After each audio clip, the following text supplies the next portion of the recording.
Tanda besar kiamat yang ke-8, 9, 10 ini hanya orang-orang kafir saja akan menyaksikan.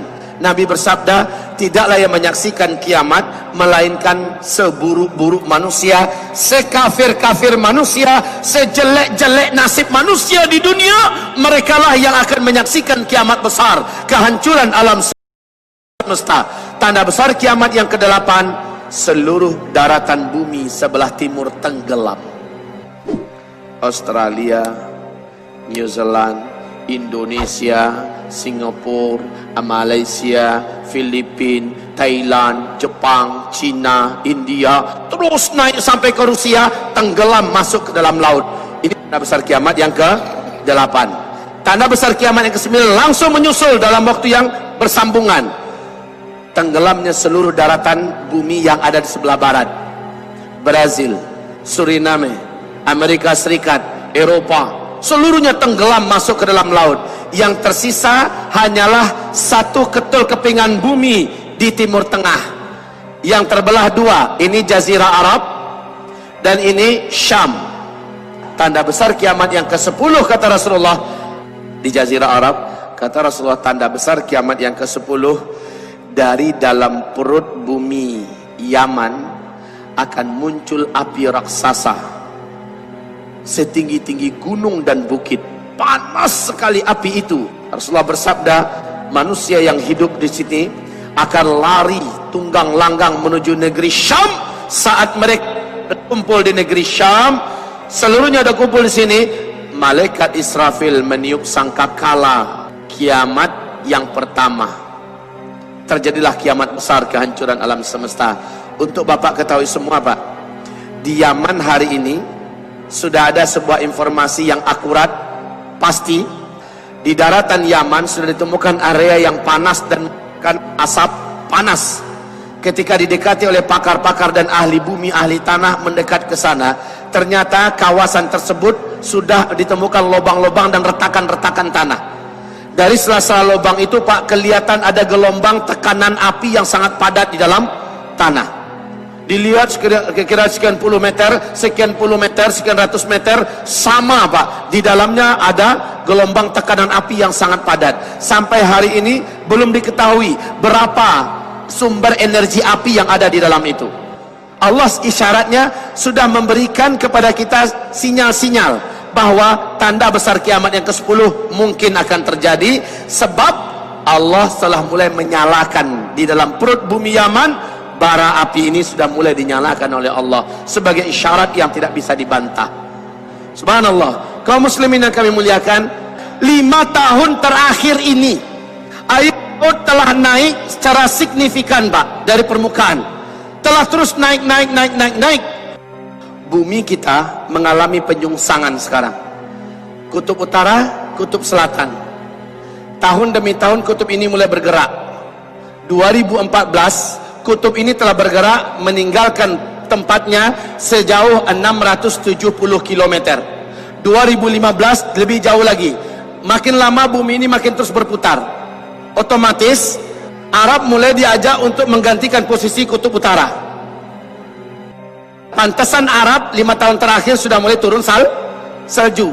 Siberia kemudian akan sejajar dengan kutub terbaru. Lalu kutub yang lama, yang di sini ada gunung es, sini ada gunung es, karena mereka semakin mendekati daerah yang tersering terkena matahari, ini juga meleleh airnya. Maka kaum muslimin wajar kalau laut terus naik. Sekarang terus naik. Di mana-mana sangat mudah terjadi banjir.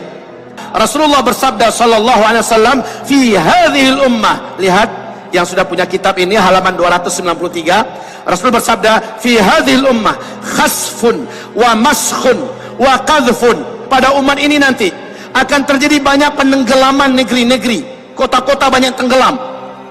Wa maskhun, akan banyak terjadi perubahan bentuk. Saya sudah jelaskan tadi dampak ilmiahnya kenapa orang-orang menjadi berubah jelek, khususnya orang kafir. Kaum muslimin yang kami muliakan, dan terjadilah hujan meteor. Para sahabat bertanya, ya Rasulullah, kapankah yang 3 ini terjadi? Hujan meteor. Awas, bumi kita ada di tengah-tengah arus sungai meteor sekarang. Bumi kita ada di tengah-tengah arus sungai meteor sekarang. Terjadi hujan meteor. Sahabat bertanya, wahai Rasulullah, kapankah itu akan terjadi? Hujan meteor, perubahan bentuk, tenggelamnya banyak negeri-negeri dan kota-kota. Kapankah itu terjadi ya Rasulullah? Jawaban Nabi adalah idza zaharatil qainat, satu, wal ma'azif, dua, wasyuribatil khumur. Apabila penyanyi-penyanyi wanita dari kalangan umatku sudah bermunculan di mana-mana. Sudah apa belum? Yang kedua kata Nabi, wal ma'azif, apabila musik, alat-alat musik sudah menyebar di tengah umatku di mana-mana, umatku menghalalkan musik, umatku menyukai musik. Sudah apa belum? Wasyuribatil khumur, apabila umatku sudah menyebar khamar, mudah didapat di mana-mana, mudah dijangkau di mana-mana. Benda-benda memabukkan, khamar menyebar di mana-mana. La haula wala quwata illa billah. Jika tiga perbuatan ini sudah dibuat oleh umatku, kata Rasulullah, tunggu meteor akan jatuh. Akibatnya banyak negeri-negeri yang tenggelam. Kaum muslimin, ketika saya menyampaikan ini kepada Bapak Ibu semua, persis seperti para sahabat. Para sahabat Nabi, ketika Nabi menguraikan tentang kita di akhir zaman, dampak yang terjadi kepada para sahabat dahsyat, Pak. Semangat hidup yang berlipat-lipat, semangat memanfaatkan umur yang berlapis-lapis, semangat yang dahsyat. Mereka tidak ingin membuang-buang waktu sedikit pun. Mereka ingin memanfaatkan setiap hari demi hari sebaik-baiknya. Kenapa? Kiamat sudah dekat. Apa yang harus saya persiapkan? Amalan saya sejauh mana? Iman saya hari ini bagaimana? Bagaimana baca Quran saya? Bagaimana tahajud saya? Bagaimana sedekah saya? Bagaimana di perjuangan saya untuk agama ini? Akhirnya para sahabat full memikirkan agama. Mereka cari dunia untuk agama. Mereka gali dunia untuk agama. Mereka fikirkan bagaimana amal mereka lebih hebat, mereka lebih jujur, mereka lebih amanah, mereka lebih berakhlak. Mana yang lebih tinggi di antara mereka? Saling berlomba-lomba menjadi manusia terbaik setelah mereka mendengarkan bahwa mereka hidup di akhir zaman dari Rasul.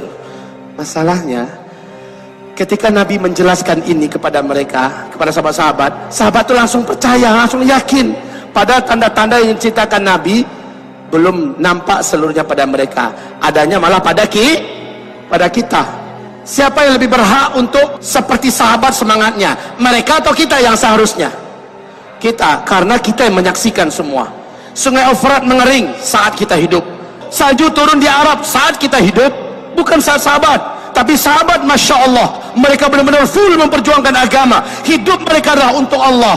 Inna salati wa nusuki wa mahyaya wa mamati lillahi rabbil alamin. Energi ini yang muncul pada para sahabat setelah mereka mendengarkan uraian akhir zaman dari Rasulullah.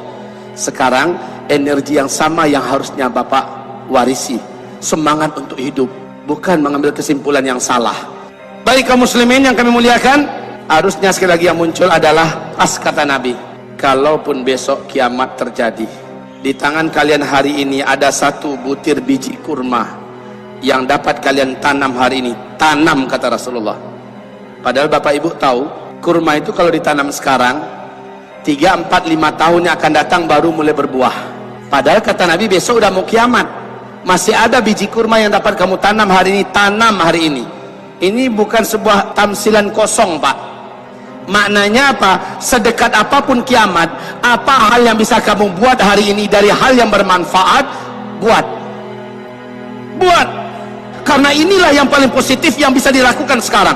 Masalah kiamat terjadi atau tidak, inilah prestasiku.